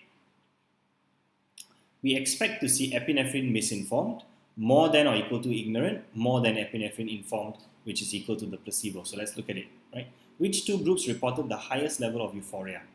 Where's the euphoria part? Right, the highest level of euphoria would be the 1.78 and 1.90, right? Those are the two groups that reported the highest level of happiness or euphoria, right? Again, why? Well, because in the ignorant group, we don't give them an explanation, so they look for something in the surrounding. They see the guy jumping around, they also feel happy. And the misinformed group, they gave them wrong information, right? And so they were looking around thinking, why is my heart racing? Or must be because this guy is jumping around. Which group reported the lowest was the informed group. Again, this is according to what we expect to see. Why? Because when we give people the information, they don't have a necessity to go and find an explanation for it. What about the placebo group? That's a bit strange. Why do they have a sense of euphoria? Shouldn't they have been like 0, right? But that's, even though they did have, a certain score of euphoria, that score was the only one that was not significant, right? So when they compared placebo to the other three groups, the differences were not significant. What do these results indicate? Well, it's clear that consistent according to their expectations, subjects were more susceptible to the Stooge's mood and consequently more euphoric when they had no explanation for their bodily states than when they did.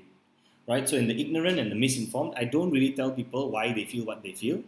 And in those situations, when people don't know or they don't have a cognitive label, they start looking around the room to find a cognitive label that they can use. All right? So that's essentially what the results are saying to us. Why was the epinephrine misinformed more euphoric than the epinephrine ignorant? Right? So we look at this score, right? One is 1.70, one is 1.90. Right?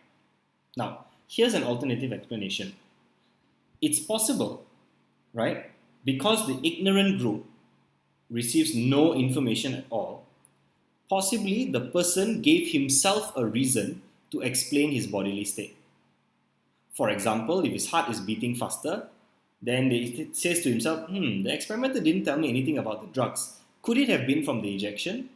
Right? So what happens is that he then reduces his evaluative need because he gives himself a reason. His heart is beating fast, like, I wonder why my heart is beating fast. Maybe it is because of the injection.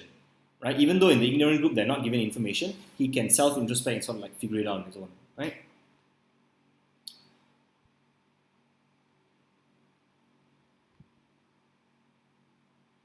Right? Okay, 1 second.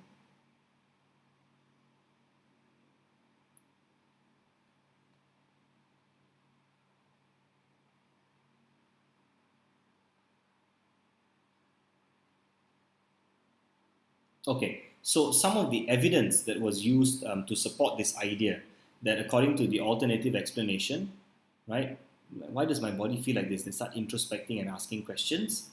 And some people in the open-ended question mentioned that they thought of a connection between the injection and the bodily state. In fact, 28% of participants in the epinephrine ignorant connection, in ignorant condition, made some kind of connection between injection and the bodily state, right? Compared with the 16% of participants only in the epinephrine misinformed condition who did so, right? So in the ignorant condition, a majority of them kind of figured out and linked the idea between what is the word for it? Between the injection and their arousal, right? Whereas only 16% of them in the misinformed condition did that.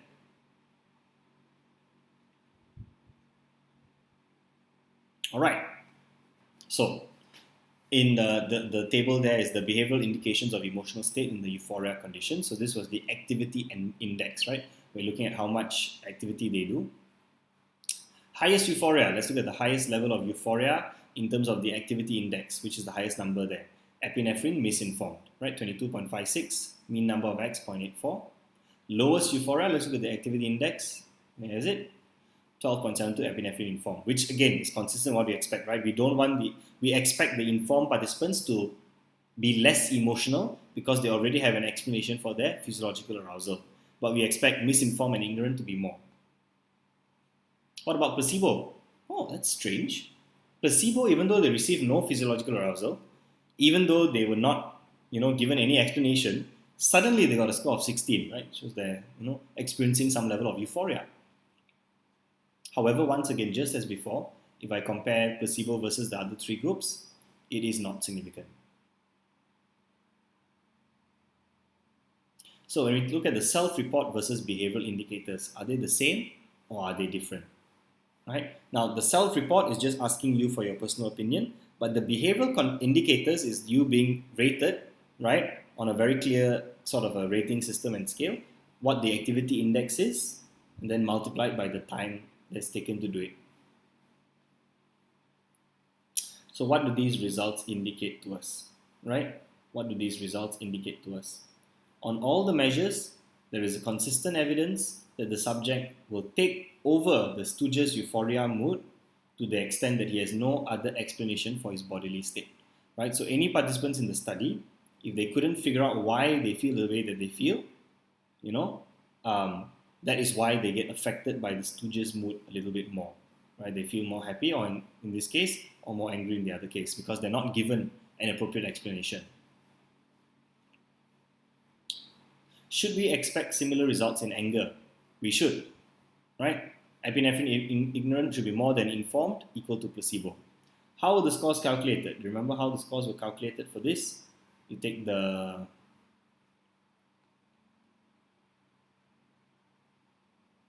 how the scores calculated, you take the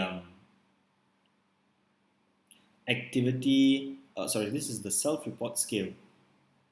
Right, you take the two questions about happiness and irritation, minus them, and then you finally get the score, right? So let's say who had the highest level of anger, or rather lowest happiness. It was epinephrine ignorant. Again, they feel the least amount of emotion. And the lowest anger or high happiness, right, can be a bit confusing, was the epinephrine informed. Again, we expect that to be happening. Placebo also got some results, but once again, when placebo is compared to the other two groups, it is non-significant, right?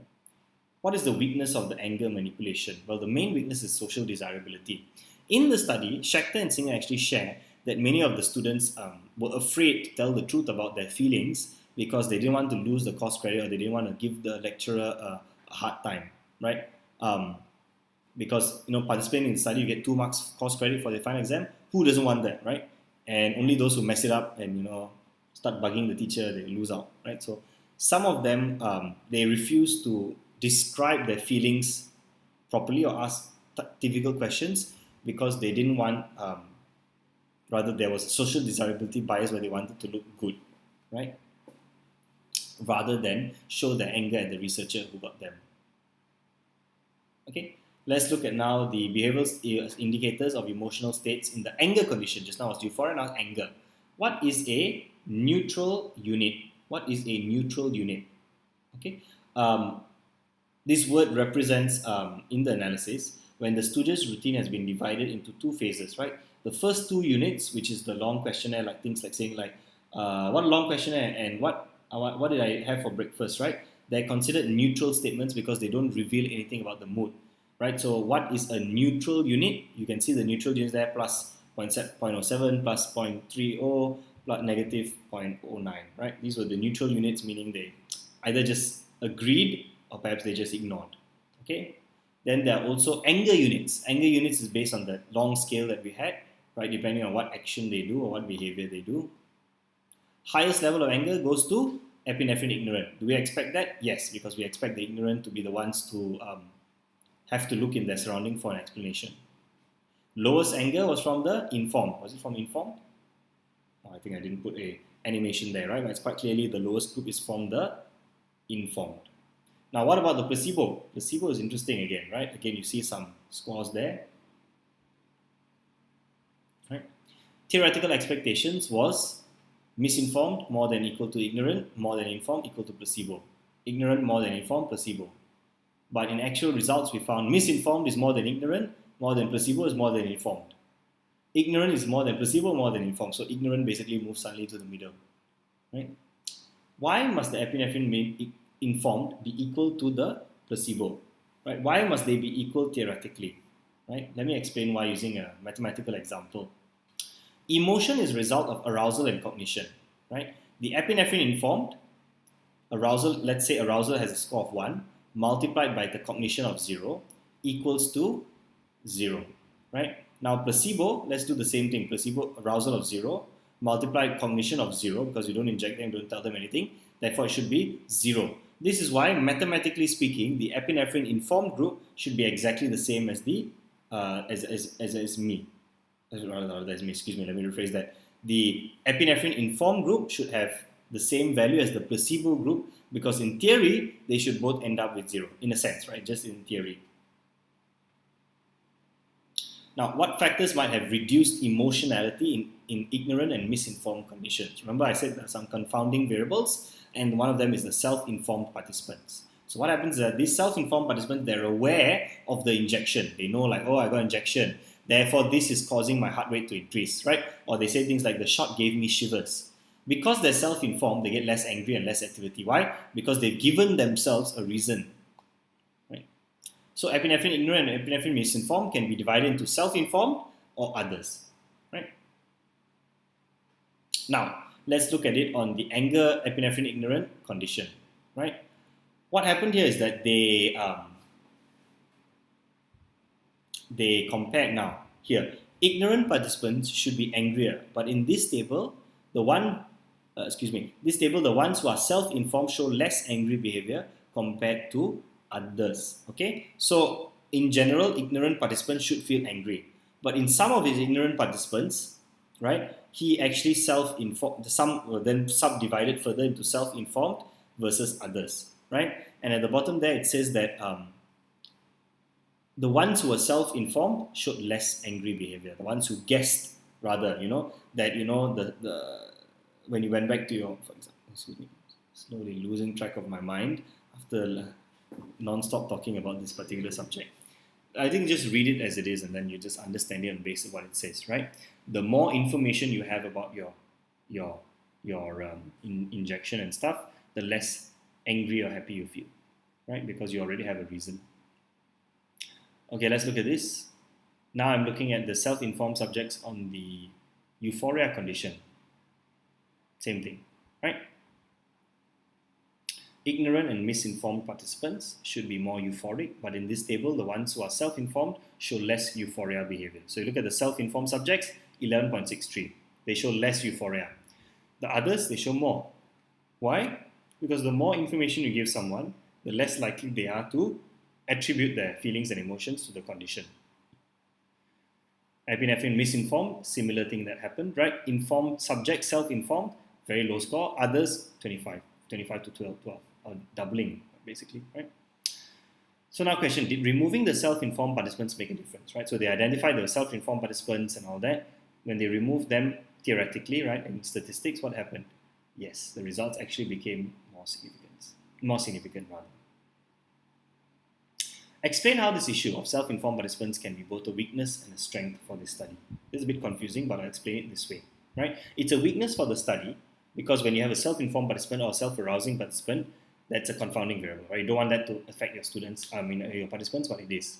But it's also a strength because it shows that by identifying the self-informed participants and removing them, the result became more significant, right? Which is showing that you need cognition and arousal in order to feel an emotion, right? If you don't have if the cognition is given, right, then there's less likelihood that they are going to, be affected by the euphoria or anger condition. So in a funny sort of a roundabout sense, even though it's a weakness, it kind of proves the study to be true, right?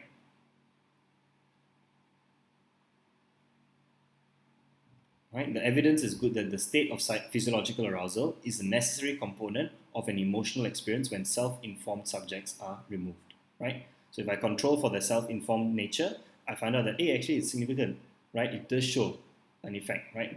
That you need both physiological arousal, right? All of them had epinephrine, but you also need the cognitive appraisal. Okay, factors that might have increased emotionality. The placebo condition had the self-arousing participants.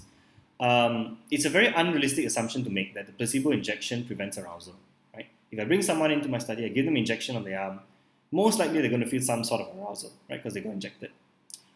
Can you sit in a room with someone else and feel nothing, right? If you sat in a room with someone hula hooping on the table, would you feel nothing? You probably feel something. Even if you were in the placebo condition, you probably have some kind of feeling that you're looking at this person doing some crazy stuff, you would feel aroused, right? So that's why the researchers now focus on the change in pulse rate to measure arousal and see whether they could control for this false sort of arousal, right?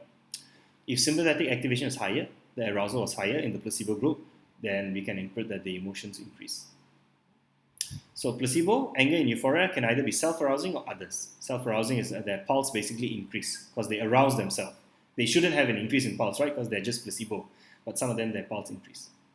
If the pulse was the same, if pulse increased or was the same, then they were self-arousing, right? Under these two conditions. So if it started at 70, ends at 70, self-arousing. Start at 70, ends at 80, self-arousing.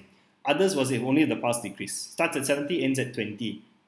So that's obviously not self-arousing. So let's look at the anger placebo, just the placebo people. Who showed more angry behavior? The group that the pulse increased or remained the same, which makes sense to us. Why? Because if the pulse is increasing means more arousal. More arousal means you have a higher chance of feeling angry because you're in the anger condition, right? The second table there. In the euphoria condition, who showed more happy behavior? The one with the pulse increase or decrease? Think about it. If the pulse increase, right, then they should feel more happy. Why? Because there's a higher level of self-arousing or physiological arousal that's going on, right? Okay, but this is not really what we wanted. We had these placebo people in place in order to measure it as a control. We don't want them to get aroused. We don't want them to feel any cognitive explanation. But you can't avoid it sometimes, right? You can't avoid it sometimes. Sometimes you inject people, they just feel aroused, their pulse increase because they're getting excited, right? So because of that, they found that those with the pulse increase, actually their happiness and anger also increase. Why? Because their physiological arousal was increased, right? So this kind of proves, although it's a weakness, it kind of proves Schachter and Singer's theory. So were the three hypotheses supported? Yes, but the third one with some conditions. Firstly, if a person experiences a state of arousal for which they have no immediate explanation, they will then interpret that emotion with the cognitions available to them at the time and label the state. Okay. For example, walking along a dodgy looking street and then hearing a loud sound, right? So in this case, what happened? People were injected with epinephrine, but they had no immediate explanation with the ignorant or the misinformed group. So then they interpret that emotion by using the cognition available to them at the time. Either I'm in the euphoria condition, so I think that I'm also experiencing euphoria, or I'm in the anger condition, then I also think I'm experiencing anger, right? Because I've got the physiological arousal, but I don't have the right explanation. So I have to look at my surroundings and find it. So there's obviously two groups, epinephrine, misinformed and ignorant. Hypothesis 2, state of arousal is there, but they now have an appropriate explanation. So therefore, they are going to be unlikely to describe the emotion using alternative cognitions. Why? Because there's no evaluative need, right? So everybody got injected with epinephrine, but the informed condition was always given the explanation, right? So that's why the informed condition always had the lowest scores of anger, lowest scores of happiness, because they were not affected by it. They already knew, right, based on the symptoms, why they feel the way they feel. Or for example, working in the kitchen and seeing someone drop a bowl. I know what's happening, right? So those who have the right information, they feel less emotion. Hypothesis 3. If a person is put in a situation in the past made them feel a certain emotion, then they will experience emotions only to the extent they experience a state of physiological arousal, right? Like my dog barking example. Unless there's physiological arousal, I'm not going to experience any emotion. I need to experience the physiological arousal. So this happened in the placebo group, but as you remember, I just mentioned, the placebo group was sometimes self-arousing, so it can cause some confounding variables here, right? Discussion, how did Schachter and Singer overcome the weaknesses in their study? Okay, that's actually what I usually give as homework for my students. So go back and read the study for yourself and find out, what did they do to overcome weaknesses in their study. Right, it's actually an interesting study. It's a bit lengthy, but it's pretty interesting. And I can't cover everything in my slides. There are a lot more other details and information there as well. Okay. Strengths. Let's look at the methodology. What can we say about the methodology? First and foremost is a laboratory experiment. A lot of control. Okay. A lot of standardization of procedures. Give examples of that. Scripted acts of the Stooge, for example. A deception check to remove suspicious participants. The materials that were used. Before that, let me go back. Methodology, right? Also mentioned things like, there's random allocation of the participants to different conditions. So it helps to reduce participant variables, makes it more valid. They use a double-blind technique. Participants and the Stooge were not aware of the conditions of each other, so they don't know which IV they're in, reducing the possible bias. What materials were used? Well, adrenaline, the injection of adrenaline or epinephrine in this case, does not affect each participant in the same way, right? So it can be a bit. There are a lot of individual differences, right? Some people are more highly affected by it, some people are less, right? So how do you keep that standardized is a bit difficult, so that's a weakness. They forgot to do a pre-measure of the participants' mood. What if, for example, that morning they had celebrated their birthday and they're very, very happy, right? So that would have affected or confounded the results. So in order to do that better, you need to standardize the mood, like how they standardized the pulse. They took a pulse first before the injection, then after the injection. They should have actually done preferably a mood scale before the injection, then after the injection, to see or not whether there was a difference, right? And also to see whether or not they had something previously that happened in the day that may be affecting them. Sample, what can we say about the sample? Well, low generalizability because all university students, they're all male, so you can't really generalize to other cultures and groups and females. But at the same time, very large number of participants, 185, 184, so fairly generalizable in that sense. Data collection, well, we used the behavioral observations. They were reliable, they were valid because it was clear categories. They had inter-rater reliability. It was very clearly defined, easy to analyze and compare. Self-report questionnaire was subjective, so more in-depth information, but social desirability is an issue. There is also more bias in the interpretation of the open-ended questionnaire answers, for example. But very useful when you want to detect things like suspicious participants. Ethics, was it ethical, unethical? Well, mostly ethical, but deception was used. So they lied to participants, gave them a false aim, and gave them a cover story, right? Cover story was, okay, we're going to study on you the effects of Suproxin on vision, right? So it was deceptive. However, a good point for ethics would be that they cleared the students with the student health services first to ensure that, that nothing adverse would happen or nothing bad would happen if they got the injection of epinephrine. They also had debriefing, so everybody was debriefed and given the accurate information about the study, so that's good for ethics. Evaluating measures, this is a tip that I give my students. So let's say, when you come across the evaluating essays, you want to have the measure. So let's say we're talking about observations. What's the strength? You can say that, when you observe someone's behavioral observation, you observe their actual behaviors, right? Their real, actual, valid behaviors. But the weakness is that the behaviors don't always reveal the feelings of a person, right? Or perhaps you can do another table like self-report. What's the strength of a self-report? You record participants' personal feelings, more subjective, in-depth. The weakness, of course, is a social desirability bias. You don't want to tell people how you actually feel, especially if it has to do with anger, right? So this is just, you can do this on your own. Find a particular, evaluation point. write the strength and the weakness of it. That's it basically. My apologies if I made any mistakes or I went off topic or I drifted off a little bit. I'm quite exhausted because of the COVID-19 pandemic and preparing for my classes and so on and so forth. So it's been quite a tiring few weeks, and but I'm trying my best to upload these videos for you guys who watch. I know many of you it's helpful, but I do apologize if I go off tangent or I suddenly talk. And in fact, I think halfway through this, I kind of like almost like went into a trance-like state and like it's half asleep, half awake, right? But please do support me. If you like my videos, do like them, comment on them, subscribe, share them with your friends. You can find me on social media with the title @magicross7, my Instagram especially. Drop me an email at ross.educates@gmail.com if you have any questions. I do apologize if I made any mistakes in this video. It's pretty exhausting for me, so I may have slipped here and there, but hopefully on the whole, it helped kind of like make it easier and more accessible for you. Thank you again for watching, and I'll see you guys next time.